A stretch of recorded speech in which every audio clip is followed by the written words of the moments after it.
Hello and welcome to this edition of the Indiana State Police Public Information Program. I'm your host, Sergeant Dave Burston, Media Services Officer for the Indiana State Police. You know, the sign behind me, "When lives are at stake, communication is vital," really sums up the essence of this year's annual conference, the Governor's Summit for Project Hoosier Safety, which stands for Safety Acting for Everyone Together. At this year's conference, which is where we are right now at the Indiana Convention Center, we looked at issues involving the technological advances with law enforcement communications. So please join us in the program today and learn about the conference, and especially toward the end of the program, we have a very interesting video that shows how police communication, fire communication, and ambulance communication has worked in the present and how it could work in the future. Oh, say does that star-spangled banner yet wave? Today we will discuss everything from the need to connect existing communication systems to integrated communication solutions for the next millennium. The focus of this summit will be the introduction of the strategic plan for a statewide voice and data communication system. Many people have worked long and hard in the development of this plan.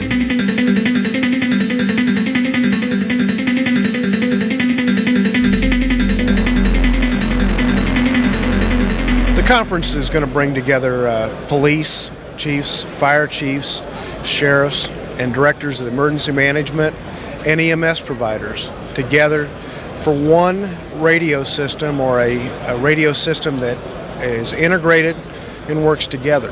And we've been doing that in Tippecanoe County since 1990. We started it and we keep improving upon it, and it's something that was an honor for me to be here today to give our presentation on what we've been able to do in Tippecanoe County. It is by no means the answer for everybody, but it works in Tippecanoe County. We've had it work in disasters, we've had it work in crisis, we have it worked in everyday situations with being able to monitor each other's frequencies. And I think where we need to expand upon it is with the state agencies. We need to be able to ensure that this new system will interface with existing systems. Indianapolis has an excellent radio system, and whatever the state does, it needs to interface with that. Why should heads of police agencies be interested in what's happening at this conference? Well, I think over the years that we have seen the problems that have happened in various incidents, and they usually every day somewhere there's a problem with communications between agencies. Being in this business for now almost 40 years, that's been a continuous problem with all of us, whether it's with the city and the county, or the city, county, and state, or federal law enforcement. And as you know, at times we're all four working together, and yes, with including fire departments and other emergency management people and so forth. If you were talking to a sheriff or chief that was sitting on the fence about participating in this, what would you tell them? Well, I think they just need to realize, if they stop and think, their communications problems that they have today, and they can't do it all by themselves. I think we should be conscious of that. We need help, and we got to have help from other agencies. So when you need that help, you need to be able to communicate. And I think rationally the people understand that. We're having a new sheriff's school for like 57 new sheriffs coming into office here next month, and that'll be one of the things that we'll be talking about. That we don't know what their technology is within their own equipment in their department, but as they need to change over to new equipment, they need to think about trying to migrate towards a statewide voice and data communications.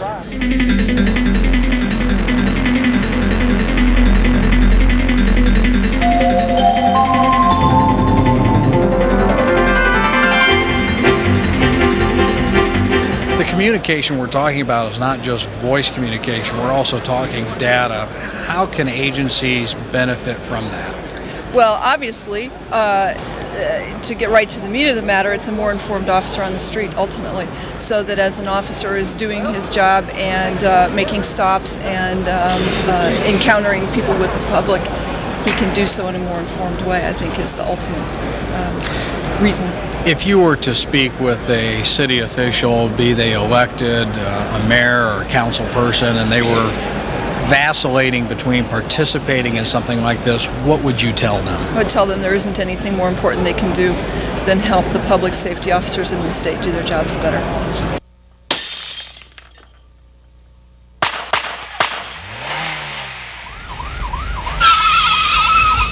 Dispatch 210, I'm in pursuit of a burgundy Toyota 4Runner. Dispatch, this vehicle has just been involved in a robbery of a convenience store with shots fired. Dispatch, be advised that this vehicle is exceeding 100 miles per hour. We're all over the roadway.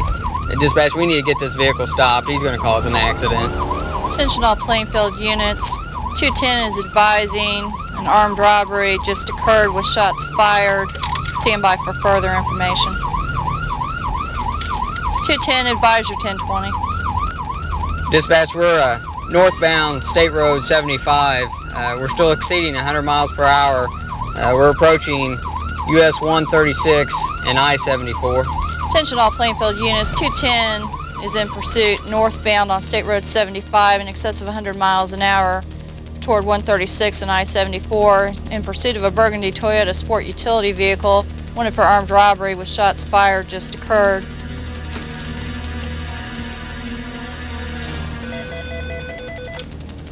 Indiana State Police. Yes, Plainfield. We need you to have a unit intercept with our 210 northbound State Road 75 toward 136 and I-74 in excess of 100 miles an hour. He's in pursuit of a burgundy Toyota sport utility vehicle, wanted for armed robbery and shots fired. Okay, northbound State Road 75, approaching 74. Okay, I'll let my unit know. Thanks. 52510, Indianapolis. Go ahead, Indianapolis, 52510. Information, Plainfield's in pursuit. Armed robbery suspect, northbound State Road 75, approaching I-74. Subjects wanted for possibly armed robbery, driving a burgundy Toyota sports utility vehicle. All right, Indianapolis, I'm clear. I'm 1076. 109, the location. 52510, stand by. I'll TX Plainfield back and try to obtain more information.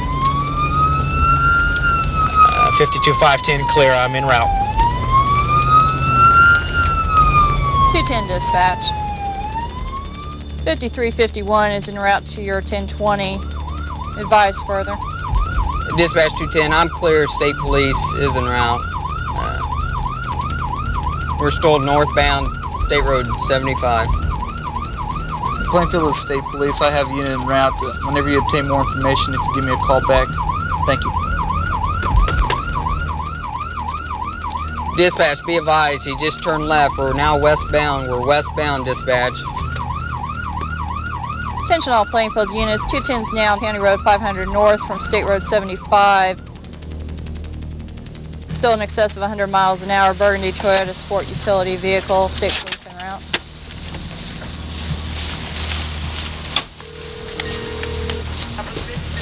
Okay, what's the location of your crash?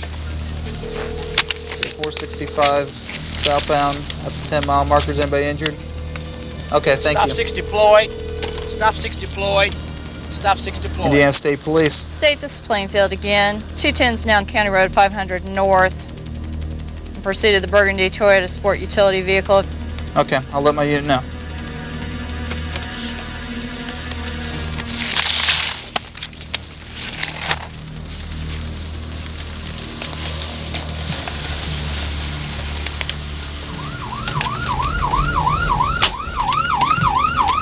Oh my God, he's gonna hit it. Dispatch 210, I need 1052 fire truck started. There's been a crash. Attention all units. 210 is now advising vehicles stacked it up. Northbound County Road 500 north. Starting fire rescue at this time.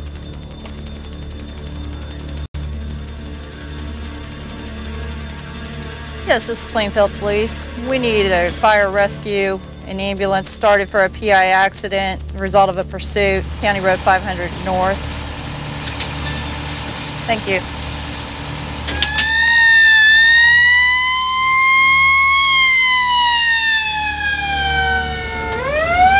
Dispatch from Engine 2. Could you advise that this was involving a police chase? Engine 2 is clear. Can you also ascertain from the unit on the scene if we have any entrapment? Dispatch 210, can you advise on the ambulance location? We got some people seriously hurt here. We need an ambulance quick.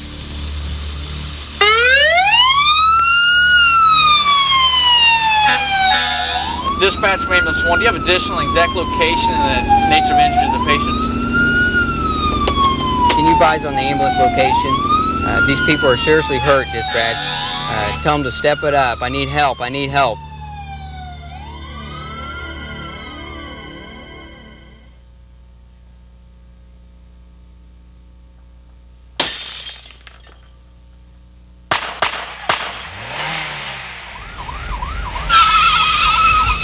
Dispatch 210, I'm in pursuit of a burgundy Toyota 4Runner.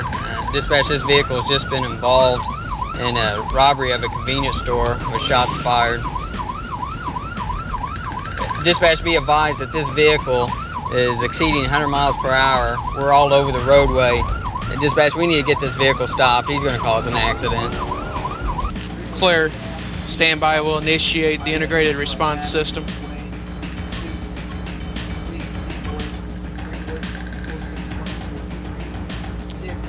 Fire, EMS, State Police. Engine 2 is clear, dispatch. Clear fire.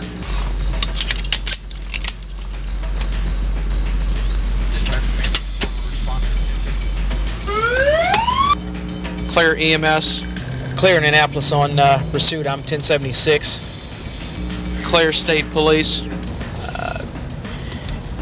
Can you give me more direction? We're northbound State Road 75.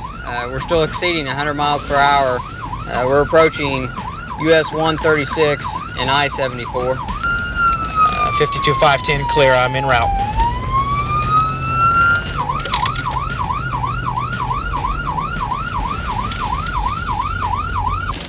In Annapolis, I'm 1023. Be advised, he just turned left. We're now westbound. We're westbound.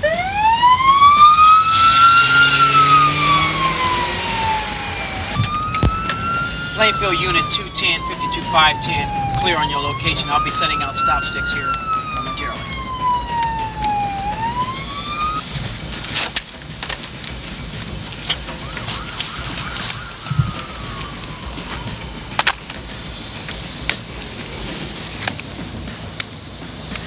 Stop sticks deployed. Stop sticks deployed. Stop sticks deployed. Oh yeah, we got you now. We got you now.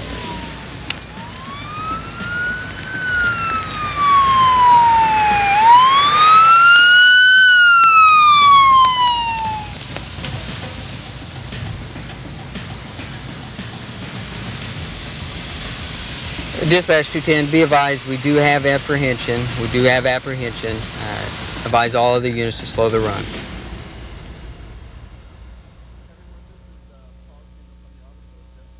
Everyone, this is Paul Kendall from the Office of Justice Programs of the U.S. Department of Justice. They're placing a high priority on integrated communications as well.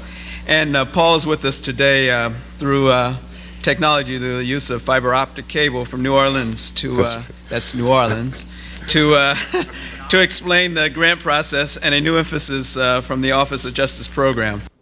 The Attorney General has three basic concerns when she talks about this issue. The first is that she urges and insists that there be a greater level of cooperation between federal, state, and local government, as well as with private industry. Her second concern can best be characterized as a clarion call to the end of smokestack development. In this respect, she wants to see an end to the Department of Justice resources being spent to fund one jurisdiction system and another jurisdictional system that can't talk to each other. Her third concern is that as we move toward encouraging the development of ever greater and larger integrated systems, that we pay close attention to the issue of security of these systems as well as the issue of privacy. OJP's integration initiative is focused on developing strategies for more effective use of its grant dollars to achieve integration of criminal justice information sharing systems across the United States. What is our vision? Very simply stated, it is to improve the effectiveness and fairness of the criminal justice system through better information sharing amongst all its components. As State Fire Marshal, I have experienced firsthand the delays and the confusions that occur when communication systems fail. Even with the best communications equipment in the state, communicating between agencies is at best challenging. When a major emergency or natural disaster occurs requiring immediate interagency communications, we are abandoned in need of a system that will allow us to talk and share data with each other. By fulfilling the strategic plan about to be presented here today, we can use our limited resources to give Hoosiers the response times and the teamwork that they expect. However, development of a communication system will not happen quickly, just like the development of a strategic plan. With us today, we have Howard Goodman, Mike Thayer, and John Green, along with other consultants from the Warner Group, and they have spent the last year examining the current state of communications in Indiana and exploring possible solutions. Benefits. What happens if we are successful, when we are successful? What do we hope to achieve? In our strategic plan, we have several different pages on benefits, but we've tried to simplify the message down to three basic issues. The first is we want to enhance the protection of lives and property of Hoosiers. Ultimately, that's the driver of this system. The reason we think it's important to invest this money is to protect the lives and property of our citizens. That's why we're all in business, that's our mission in life, and this system will help us deliver those services. The second is to improve the safety of our personnel out in the field, to provide communications capability when we need it. Our officers, when they pick up their radio and call for backup, need to know that they have good communications back to dispatch so that help can get there when it's needed. It's very important. And then finally, cost savings. Cost is very important, and to some of us, cost is going to be the most important here. But we think it falls far behind the other two benefits here. Ultimately, we think by sharing infrastructure, by sharing development of this system, we can all do more with fewer resources. Instead of each of us continuing to develop and maintain our own radio communications infrastructure, we can share resources and effectively leverage the money we spend. So instead of building 5 radio systems that cover the same city limits, same county jurisdiction, we can knock that down to 1 or 2 systems covering those same geographic areas. We think it's a much more cost-effective solution. We don't really realize it, but we're all spending a tremendous amount of money maintaining and operating our own systems today. Give you a couple other information sources for the strategic plan and the project. The first is the website. We update that every 1 or 2 weeks, and that's probably your best source for current information. If you have specific information requests or comments, you can direct them to the email address there. We check that daily, and then you can call any one of us at the phone number here. One of the things from a local agency standpoint, we started a process about 2 years ago, not only in the city of Greenwood, but it was a Johnson County initiative to look at implementing a new radio system. We built a consensus that is the exact same consensus that they have built at the state level. I mean, the same deficiencies that we've seen in Johnson County and Greenwood are the same deficiencies that every other public safety agency has seen across the state. So the mission and the goals that we developed that helped guided us through our looking at systems are the same missions and the same goals that this Project Safety has developed. So we were unsuccessful in our attempt to get a new system implemented this past year in Johnson County. So this is another avenue for us to look at to hopefully integrate communications from all levels of public safety, fire, police, EMS, local government, whatever else we want to bring onto the system. So from an administrator standpoint, and I speak both from my perspective, the police chief's perspective, the mayor, the city council's perspective, the only thing you can ask for is to look at options, to have those options on the table. You look at those options and then you pick what's the best option for you as local government and as a local public safety agency. And we're I'm an avid supporter of this group because this is another option available to us. I can't guarantee you what the City of Greenwood and the rest of Johnson County will do in the future as far as communications, but at least now we do have an option that will be on the table sometime in the future here. What dollars were you ready to expend for your system? We had a dollar figure of $6.1 million for Johnson County system, and that was an integrated system that covered everything. I mean, communications for all public safety, police, fire, law, EMS, everything. Why do we need it? Safety of the citizens, quicker response time, and safety of our public safety officers within each of our departments. We need to communicate. Officer down. You tell your dispatcher's got to relay it over to fire dispatch or EMS dispatch, and you got 3-4 minutes delay. Do you want that for your officers? Same situation in the fire service. We get calls where it's needed, some type of quicker communications between the services is a need. Do we have them? No. Are we looking for them? Yes. And this committee, hopefully this group, will be able to come up with a system that's affordable for everybody. Do we have a good system in place between our departments? Yes. Can it be improved upon? Yes. When you look at working with, in our particular case, 13 volunteer fire departments providing EMS coverage to, St. Joseph County Police, South Bend Police, State Police, and Department of Natural Resources, there's things that happen out there. There's delays in response, not good patient care or protection for our officers. Hopefully, this will come up with the system, and as the system is developed, the affordability is looked at, the compatibility of what is currently in place by those departments that have upgraded,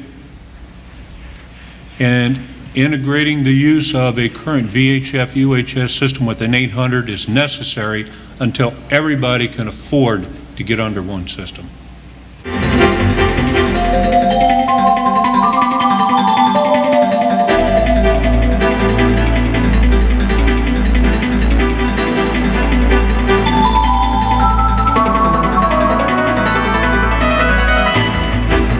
I also will be a strong voice and a clear vote for the Cops More initiative to provide for additional law enforcement personnel, but also the technology that conferences like this are so actively involved with to try and improve the efficiency of our law enforcement initiatives. And then also the bill sponsored by Senator DeWine from the state of Ohio that provides up to $250 million, $250 million every year for technology assistance to local and state law enforcement efforts so that we can coordinate our communications capabilities so that local, county, and state police agencies can communicate with each other and not only provide more safety for the citizens, but more safety for our law enforcement personnel and a greater efficiency in the use of the taxpayer's dollar. If there are things that you think that we can do at the federal level to strengthen your hand, to provide for better coordination, greater resources, to make a difference in the job that you do, I hope you will contact me. I hope you'll come see me or contact my staff and let me know what you think we can do to be helpful. Because the only reason to run for important public office these days is to try and help folks just like you meeting the challenges that face our local communities and to improve the quality of life that our citizens have each and every day. That's the only reason to run for the United States Senate. That's the only reason that I want to serve, and I hope all of you will join with me in doing the very best we can in representing our common constituents. Let me know how I can help. Right now, we stand at the doorway to make a contribution. Oh yes, it's going to cost us a lot. And some of it in hard work, some of it in dollars, some of it in making some very hard decisions about which way we should go. But above all of that, we're keeping public safety, the benefits of those in our communities, property and lives, at the very forefront of whatever we decide to do. It's not about making Department XYZ the very best. It's about making law enforcement in Indiana the very best. It's not about what you have, it's about what you bring to the table. It's not about what you get, It's about what the contribution of what we do each and every day delivers to those much less fortunate than ourselves. The one thread that stays the same is that we want to make a contribution because we want to help people. We can't do it if we fight each other. We can't do it if we protect what we believe to be our own little place in this state or this world. We only do it when we begin to share our resources, our efforts, and our talents. Not then and only then to those around us who benefit get better, and we get better. I realize as a state legislator the same thing that I have realized as sheriff, and that is that what goes on next door, even though it might not directly affect me as I sit here today, it's going to affect me someday. We have a lot of expertise in a lot of different ways that I think the chiefs can bring to the table. And I think that with keeping us on board with the participation in an active role will be a great benefit for our communities. I think we've come a long way with what has happened, particularly in the past year. I'd like to say since Mel became superintendent, the exchange of information and ideas and what we can accomplish in an integrated sort of way, whether it's in communications or just exchange of information in any sort of way, has come a long way in just the idea of sitting down and talking and sharing different thoughts and ideas. I'm an avid supporter of this group because this is another option available to us. I can't guarantee you what the City of Greenwood and the rest of Johnson County will do in the future as far as communications, but at least now we do have an option that will be on the table sometime in the future here. The communications has, of course, been the initial effort here, and I think we're on the right track. We've got a lot to do in the next coming months, but I know we can do it. I urge you, talk to your city county councils, talk to your representatives, talk to your media representatives, get the word out that we in public safety need this effort, and we need it now. I certainly hope that you enjoyed this edition of the Indiana State Police Public Information Program and learning more about the efforts of law enforcement, fire personnel, and emergency medical response groups about how communications between ourselves can improve and be better to serve you, the citizens of the state of Indiana. Please join us again for our next show, and between now and then, if you're out driving in a car, you know what I'm going to say. Please remember to buckle up. The life you save may be your own or that of somebody you love. Until next time, take care. Bye-bye.